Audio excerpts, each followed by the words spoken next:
can kick my feet up, put my controller down, and relax.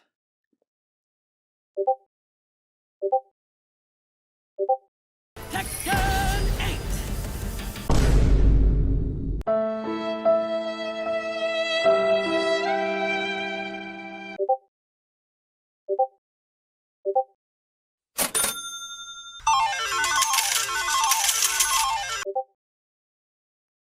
I just can't get away from it.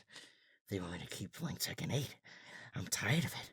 I don't want to get touched by gym players anymore. I'm tired of them. Get me off of this game. Please. For those of you with an attention span worse than mine, or watching this video on for those of you with an attention... Oh my fucking god. For those of you with an attention span worse than mine, or watching this video on your secondary screen while you're doing something else, or both of those things, I was issued a challenge where if I got to Fujin in Tekken in 1 month, I'd be given $50. Now, it was no small feat to make it to red ranks.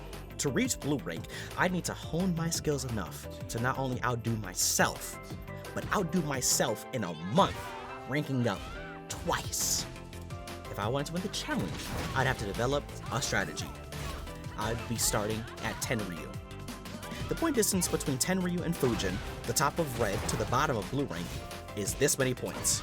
You win about this many to this many per match, so on the conservative end, I need to win these many matches.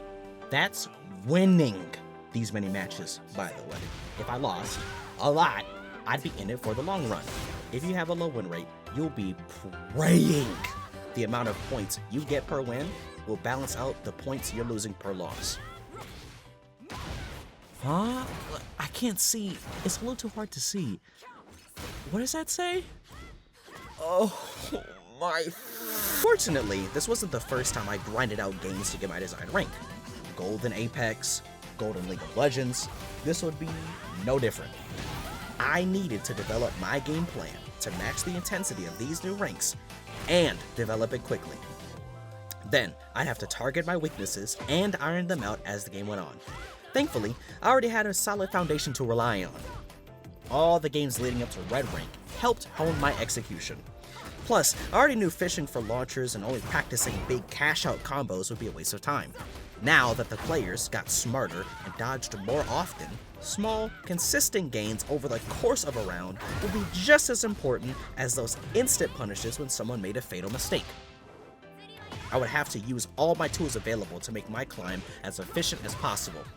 Spacing, small Tekken, grab pressure, and frame trap setups were all on the table. If the opponent was too far to use a move that was going to hit me, and I could react to the whiff, I'd hit them with a whiff punish.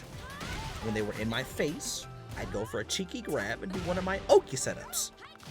If I was on the offensive, I could use a plus move and see if they fall for the frame trap. When they were attacking me, I could react to their moves with parries and sabakis of my own. And when nothing was really going on, I could throw out a fast move or a grab as a sort of reaction checker. You know, now that I think about it, ever since the last video, I never really explained what I meant by Asuka bullshit. So what do I mean by Asuka bullshit?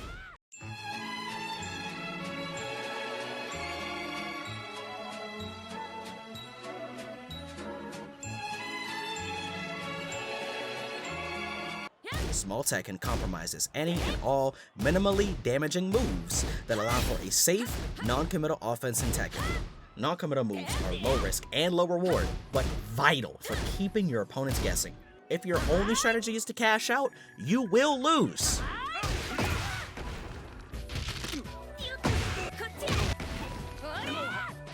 Grab pressure. Blocking is strong because it prevents the defender from taking as much damage per hit. However, the blocker can become lazy and simply hold back the entire time, timing their standing and crouching blocks to defend against overheads and lows. The only strategy available to the attacker when all other options have been exhausted is to grab the defender. How do you design the grab feature? 2D fighters solved the issue of grabs by making everyone have a universal grab macro of some kind. Some games punish hasty throw escape by having you lose some of your health even if you escape the throw. And some games offer a more lenient timer if the grab was done while the player was in hit stun. They may even offer command grabs the leniency of being throw escaped, or teched in other words. In this game, there are 2 universal grabs. These are your 1+3 and 2+4 grabs, designated by the respective arm swinging forward, which you should be pressing 1 or 2 respectively to get out of those grabs, by the way. I'm watching you, Jared. Everyone has at least one unique grab, where the opponent must memorize its tech button, or prevent themselves from being in the position in the first place. Grabs in this game are brutal. Oki is still a strong tool no matter what game you're playing, but Tekken's Oki is devastating, because you're always vulnerable to being hit. Now that the opponent is on the ground, you're forcing them to make all these decisions about how they want to engage with you while in this disadvantaged state. And the best part is, if they don't want to respect your pressure, that's fine. You can just re-grab these niggas. Don't give a fuck. Huh? Who cares? Frame traps are the secret weapon of anyone who wants to skyrocket out of red rank, and a requirement as you rank higher. If you are well versed in taking advantage of the situations where you're plus, you can then put the opponent into a false sense of security and then smack them for half their health bar. The only problem is, if they know how to beat your traps or you don't know how to beat theirs, you're in just as shitty a spot as they are. Asuka Kazuma is a powerful warrior from Osaka and a master of the Kazuma style. Be that as it may, her mastery of the style and extensive battle IQ are not enough to defeat the powerful foes she faces every day. To match the strength of her adversaries, she abides by an even more powerful heavenly restriction.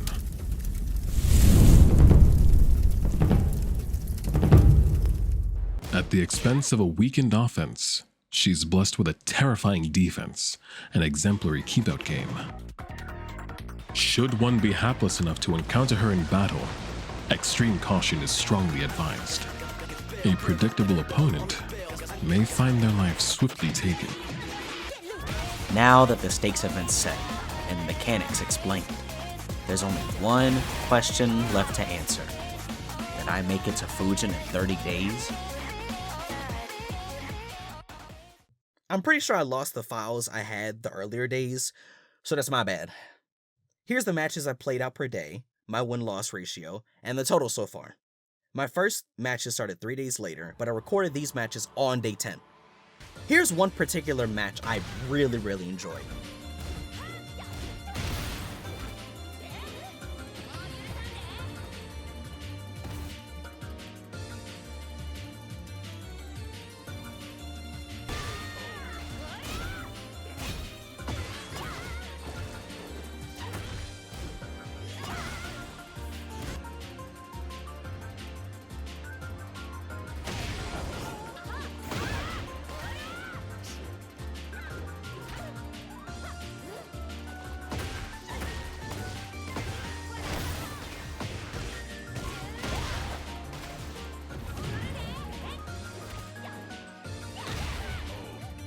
She may have beaten me the first match, but I wasn't going to give up now.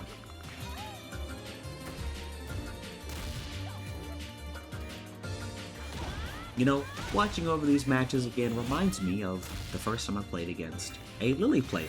A friend of mine mains Lily and Panda, and when I was just learning Tekken and I hadn't started ranking yet, I would run games against her.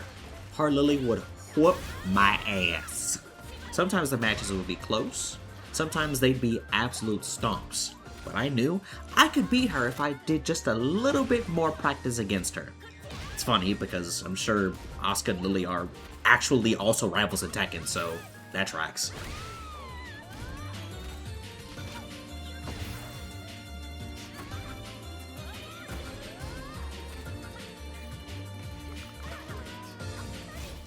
Now that I gave her a proper rematch, I was on a roll. I won by the skin of my teeth, so I was ready to beat her more thoroughly this time. Also, I was in my promo matches. If I got to purple rank this early in the challenge, I knew I was getting the $50. Quick!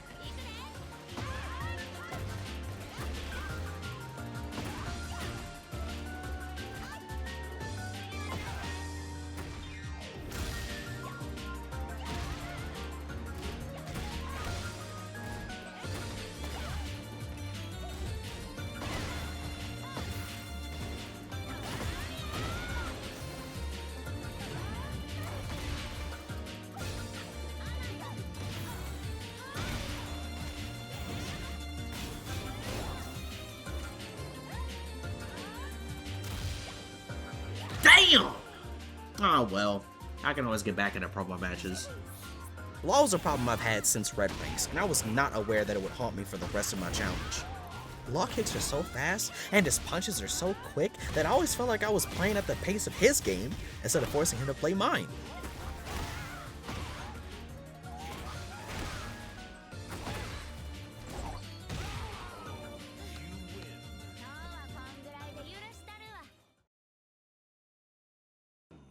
Day 12, I played a similar number of matches to Day 11.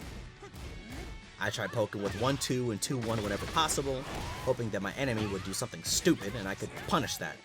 I think a big problem with me by this point was that I was very unfamiliar with what my opponent would try to do. Reading wikis to figure that out was completely out the question for me. I'd often go so far down the rabbit hole on 1 or 2 characters, and I forget to try and learn all the characters and get overwhelmed, or try to learn everything in general, and then get scared I would miss some key piece of information that I could have seen if I read a little more, and get overwhelmed all the same.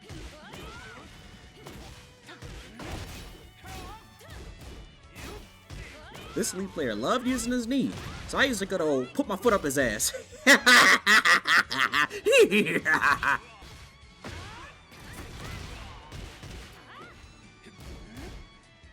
White Heron, I think that's what it's called, is a cheeky little move I used to spam a lot on my journey to Red because niggas just can't sit the fuck still. Baby, you got something in you know. But people generally speaking don't fall for the 4th hit as often now. I ended today in Mighty Ruler and called it. Nothing to do now, but play tomorrow.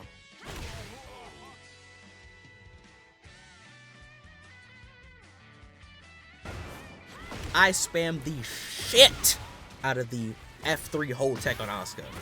Players at this rank, for the most part, don't have the ability to register it's happening, so it ends up being a very profitable move. Don't spam this shit.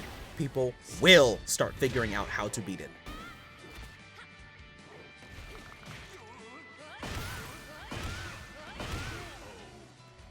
I found myself in a very particular spot I like to call Purple Hell. See, purple players are, in their own right, too good for red, but too bad for blue. So sometimes you'll face against players who got snubbed of their spot in Fujin, and then you'll find players who you wonder how the hell they made it this far. Me. I'm players who you wonder how the hell they made it this far. What I think makes the player by now is the volume of matches. Improving in competitive games is a lot like evolution. You cannot mutate after one match.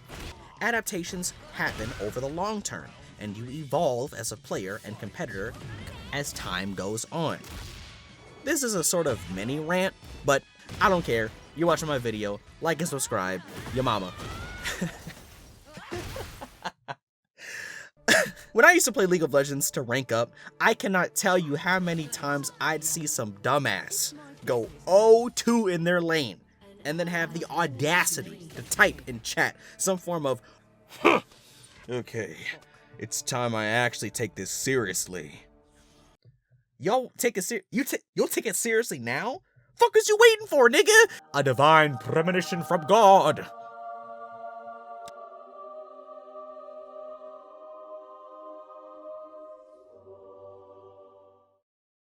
There isn't much to say about today, considering I only recorded 2 of the matches, but I'd like to pat myself on the back for how much I've progressed in my fights against Reina players. I think this is the first time I saw a Fujin Reina, let alone a Fujin Reina that wave dashed to add more layers to her pressure. By this point, I was fighting either purple players in my division or one lower, or facing Fujins. When I did match against one, I usually went 40-60.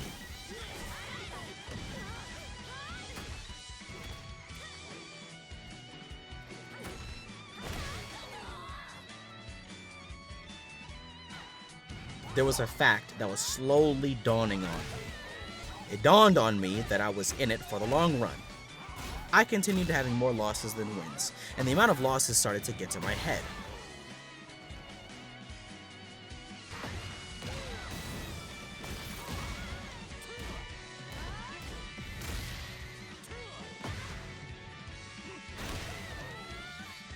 I'm not gonna lie, I psyched myself out a bit when I ran the set against the Brian. Seeing how much I was able to just barely lose each time, I felt a bit of concern that I may have not gone very far in growing as a player. See, this is what they talk about when they mention comparison is a thief of joy. This Heihachi was where I wanted to be, a promo match away from Fujin. I wished, and I knew, and it was in my soul that I was so close to the finish line. I could be just like him if I could only take a few matches. But I lost the first set. He had enough grace to give me the rematch, a thing a lot of players, including myself, will not do if we just ranked up to the next bracket. And I still fumbled the bag. As I woke up on day 21, booted up my PC, and hopped on Tekken, a single, solitary thought crossed my mind. So, I have to get up and do this all over again? Players tend to have this weird strat where they jab you twice and then go for a low option. That shit is buns, and only works if you don't pay attention to it. Especially on Asuka, because if they jab 2 times, there's a 50-50 chance they go for a 3rd jab, and now they're an Oki.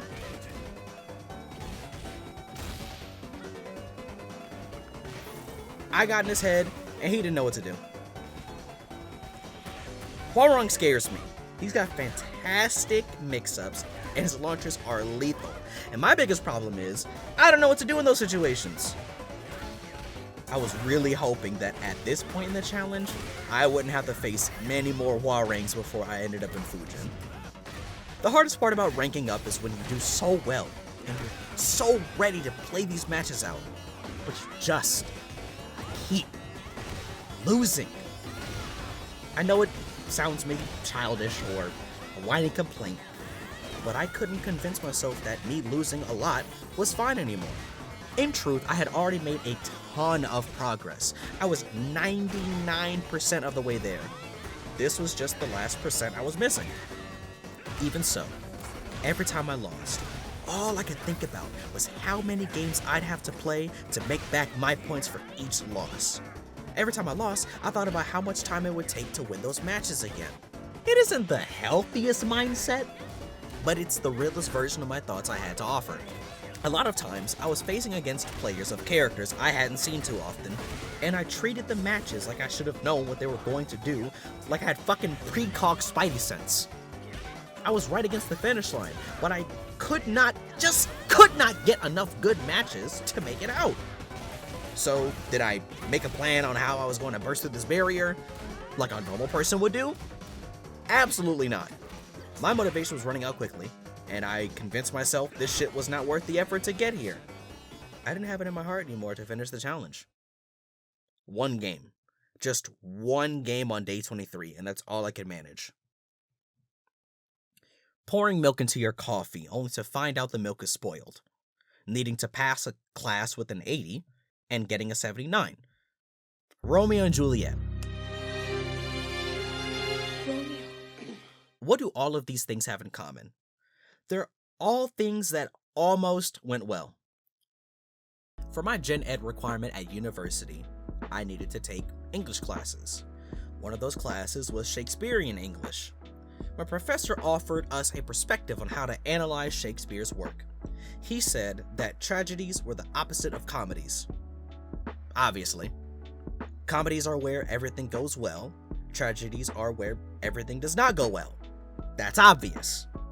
He also said tragedies are at their most sad when everything is just about to go well, and then it doesn't. The matches that you learn from the most are the ones where you just barely lose. They are also equally the most soul-crushing. Why didn't I block there? I keep messing up that particular part of my combo. These thoughts flood your head, and it can be impossible to make them stop. My strategy was not working out for me. My original plan was to go into each match, review the matches, and what went well and what didn't immediately after, and take notes. It backfired. I went into each match wondering why I didn't already iron out the mistakes I'd been making, which already made me tilted. Plus, I didn't give myself enough time to calm the hell down and think logically now that the intensity of matches was away. Hindsight being 2020, there's really no reason for me to have stopped now. What I should have done for this challenge is take a note of the most common people that I play against, most common characters. Go onto YouTube and look up character common punishable moves and lab those. Learn that and that's it. I don't have to learn anything more than that, just enough to get to Fujin. I also could have learned that new Asuka combo with the new move. Was it like up forward 1-2 I think? I could probably blame my lack of willpower due to a shortened attention span because of brain rot and doom scrolling. I don't think that would be enough. I had the tools to keep my head level, but I had forgone all but I had forgone all of those and just worried about the negative thoughts. This being the hardest of my challenges did not help, so I found other games and stuff to do in the meantime and pushed the idea of completing this challenge away. After some encouragement from my friends and having put the game down and not thought about it, I decided I'd give it one last try. Just one last push, just in case. I faced a Lily this time, and I thought to myself, I can probably beat her, considering I played against so many Lilies already, but this Lily in particular had other plans.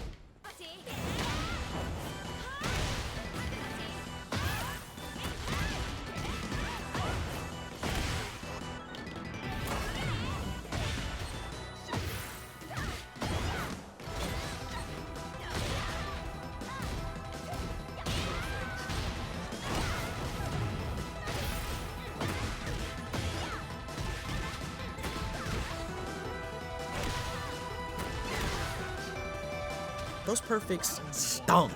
I felt like I got knocked back down to earth.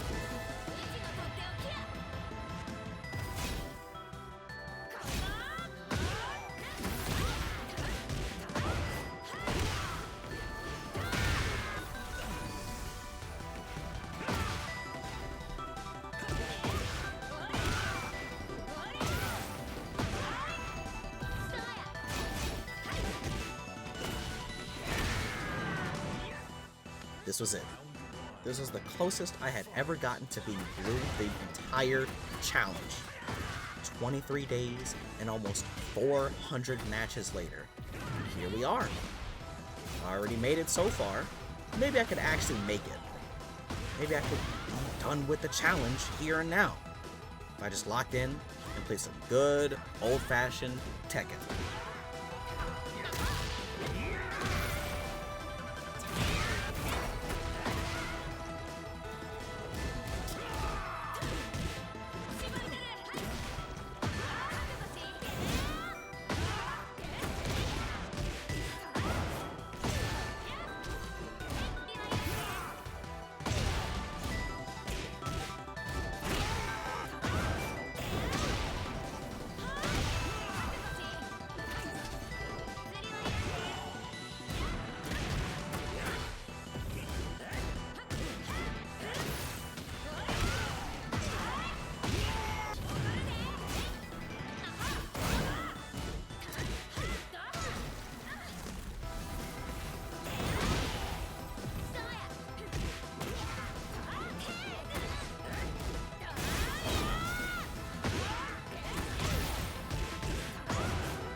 I don't exactly remember the first time I held a $50 note, but I remember the last time I held one.